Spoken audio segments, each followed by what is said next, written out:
Greetings. In the first part of this problem, this solution, I introduced you to this cylinder piston arrangement where there were a mixture of three gases, neon, oxygen, N2, by these portions in it. We are adding heat to this cylinder, and so the pressure and volume are both increasing. In the previous video, I calculated the work for this problem, and now then I moved from this step to calculate some of the mixture properties. Here we managed to calculate mass fraction of each individual component, and we don't yet know the total mass, but still we know the mass fraction. You remember that we told you that to calculate the total mass, we have pressure, we have volume, and we have temperature. We need to know an equivalent R for the mixture just to be able to calculate total mass. Now, there are two ways to calculate an equivalent R for the mixture.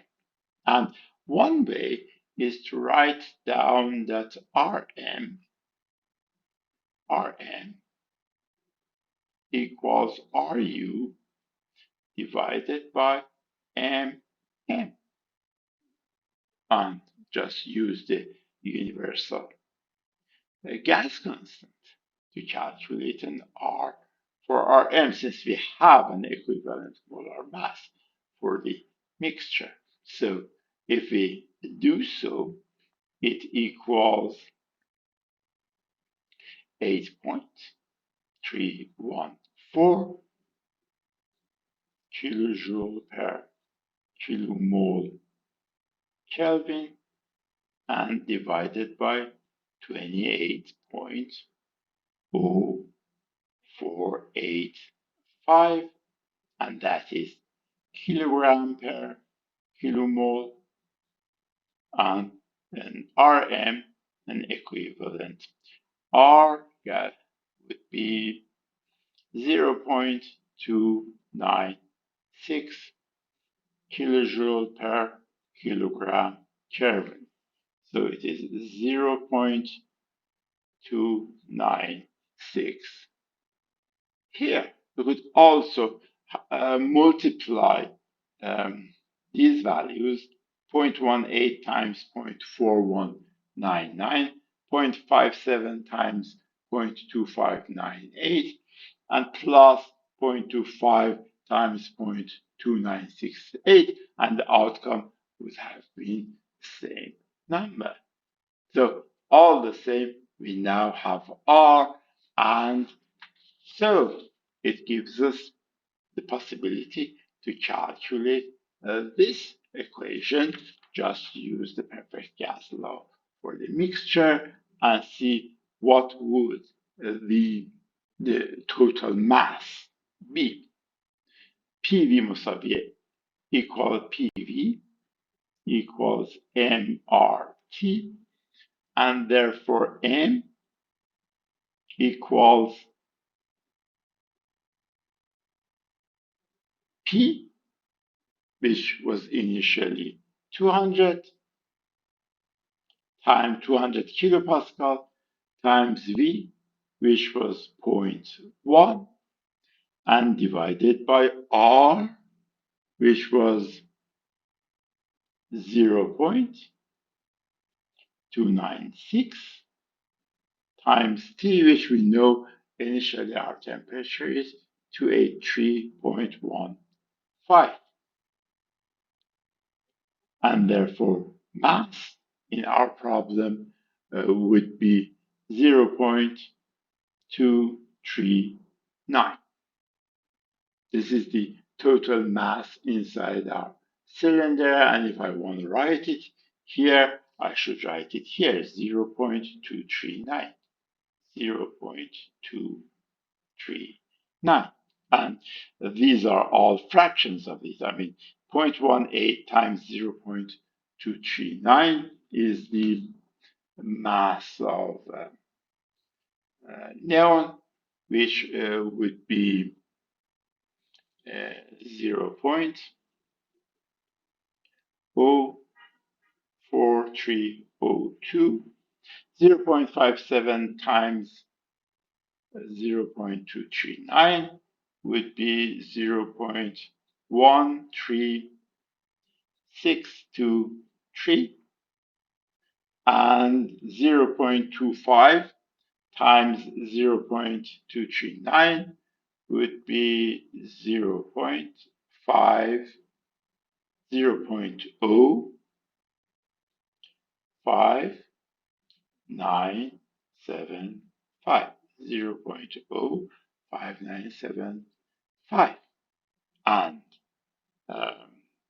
the number of moles, we have the mass inside, we have the molar mass, and therefore we could calculate the number of moles inside. And it is 2.13 moles of nitrogen, it is 4.26 moles of oxygen, and it is 2.13 moles of nitrogen. And you see, it is 1, 1, 2. And that's exactly the molar ratio that we were given to begin with.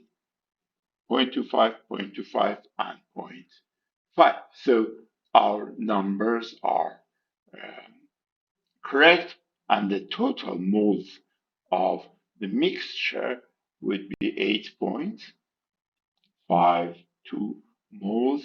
That's the total number of moles inside this cylinder.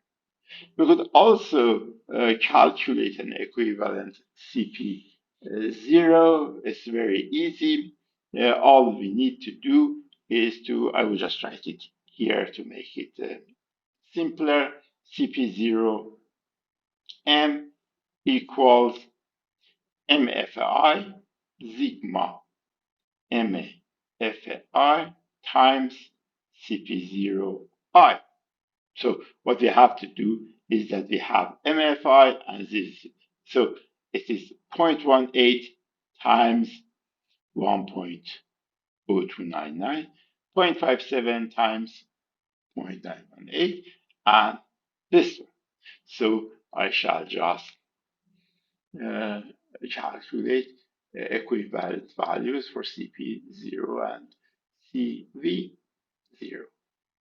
Well, CP0 for the mixture would be, as I said from this equation, is the mass fraction times CP0. So it is the multiplication of these two, which is CP0 for the mixture is 0.18 times 1.0299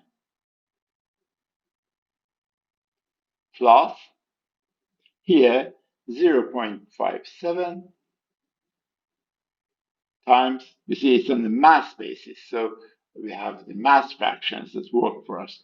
0.57 times 0.918, 0.918, and finally 0.25 times 1.039 plus 0.25 times 1.039. And the outcome for CP0 would be 0.968 kilojoule per kilogram Kelvin. 0.968. 0.968. A similar practice for CV0 would produce 0.672, and just calculate the ratio, and gamma would be 1.44.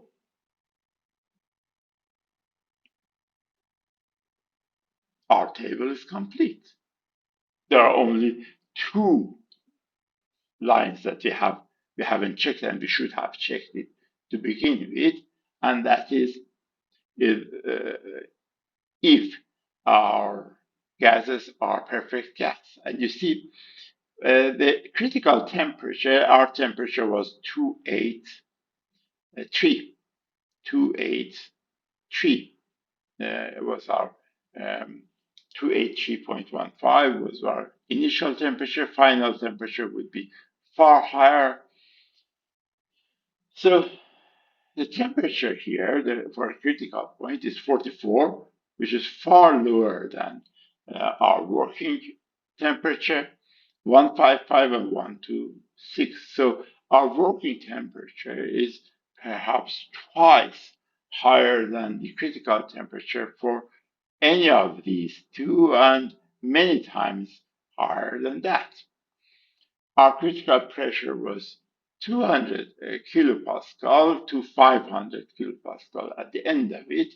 Now this is 2 megapascals, 10 times higher, 5,000 kilopascals, at least 10 times higher than our final pressure, and 3,000 megapascals, over 3,000 megapascals. So what we have here is a gas at temperatures far higher than the critical point temperatures of each of the components, and at far lower pressures than the critical pressures of each of the three components. So the perfect assumption, the perfect gas assumption would be a fair assumption and a valid assumption as far as these numbers are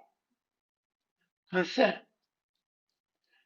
Now let's return to our original equations, and we had told you that we knew that we required Cp0, T2, Cp0, R, and equivalent values of them for our mixture to be able to calculate M, to be able to calculate final temperature at point 2, and also to be able to calculate the change of entropy and the change of energy for this mixture. While we have calculated all these equivalent values in our table, now let's go back to our problem and see how we can calculate our properties, our final properties, and also combine them to solve our equations. Now, at point 2, we need its temperature, and how we do that, P2V2 equals M R T2. You see, we need T2 here, and therefore T2 would be,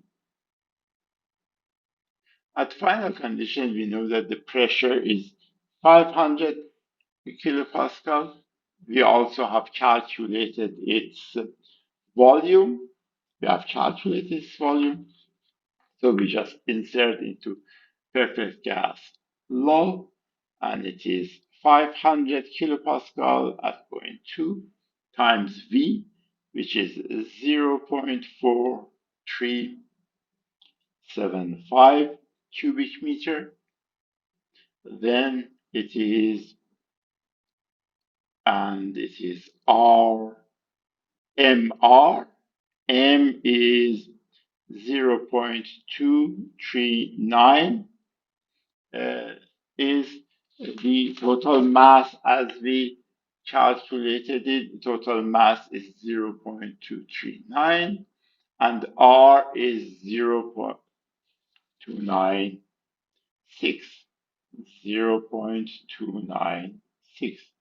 And the final temperature would be 3092.1 Kelvin. This is our final temperature.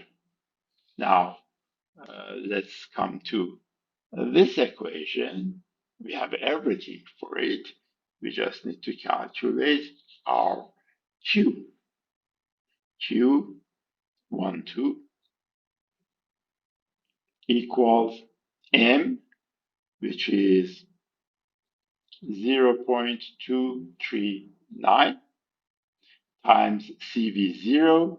And for CV0, we need to use the value we calculated for the mixture, 0.672, 0.672 times the final temperature, which is T2, is 3092.1 and minus initial temperature 10 degrees centigrade as we were told, and it is 283.15.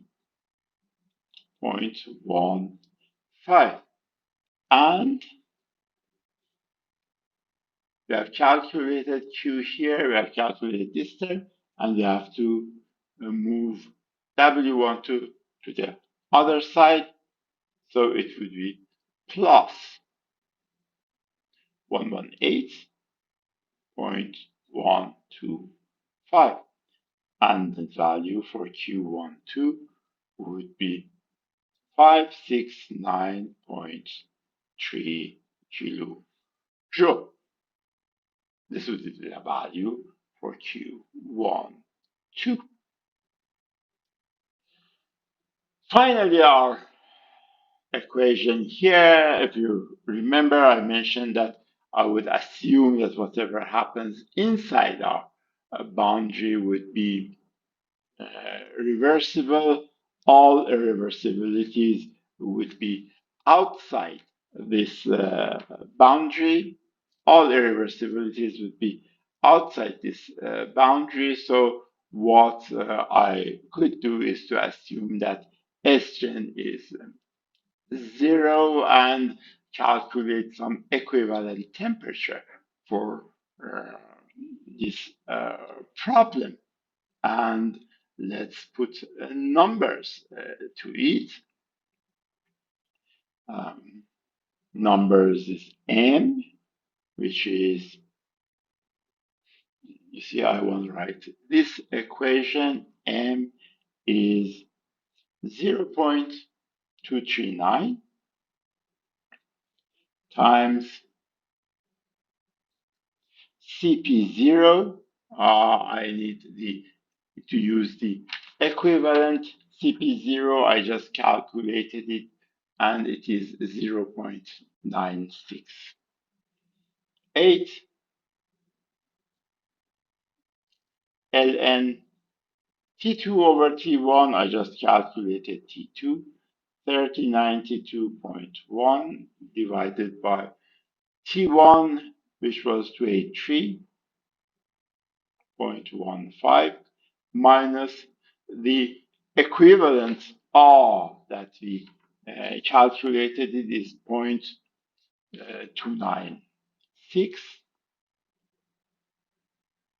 times ln P2 over P1, which is 500 divided by 200. And this is equal Q12, which I have already calculated, over TB.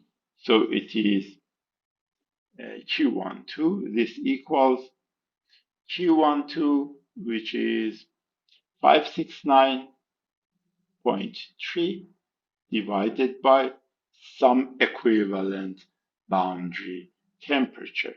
And if you calculate that equivalent boundary temperature, it is 1166 Kelvin.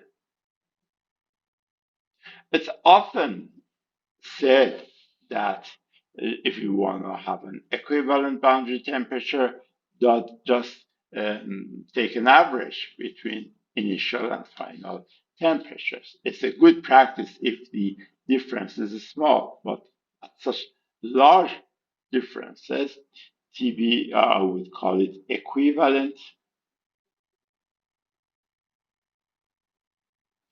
temperature.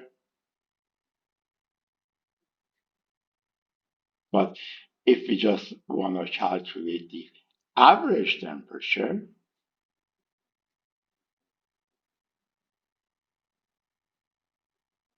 then TB average would be